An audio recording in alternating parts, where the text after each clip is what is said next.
السلام علیکم دوستو، آج تقریباً 8 ماہ بعد مجھے ڈاکٹرز نے بولنے کی اجازت دی اور امید دلائی کہ اگلے چیک اپ پر بیٹھنے کی بھی اجازت دے دیں گے انشاءاللہ۔ تو دوستو، آج میں صرف اپنی آواز کے ساتھ حاضر ہوں۔ میں آپ سب کا تہ دل سے شکر گزار ہوں کہ آپ سب نے مجھے اپنی دعاؤں میں یاد رکھا۔ ان لوگوں کا بھی شکر گزار ہوں جنہوں نے اپنی نفرت اور بددعاؤں میں یاد رکھا۔ آخر میں دوستو، وطن عزیز اس وقت بہت ساری سازشوں میں گھرا ہوا ہے، بیرونی اور اندرونی سازشوں کے بھنور میں۔ بس آپ سب کو حوصلہ، امید اور فولادی یقین کی ضرورت ہے۔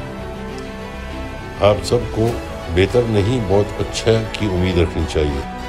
آپ سب دشمنوں سے واقف ہو، بس ہوشیار رہیں۔ عمران خان کی آنکھیں، کان اور ہاتھ بنے، فوج کے پیچھے سائے کی طرح رہیں۔ عدلیہ پر اعتماد، اتنا اعتماد وہ خود بھی مجبور ہو جائے اور انصاف کی تلوار سے دشمنوں کا سر قلم کر دے۔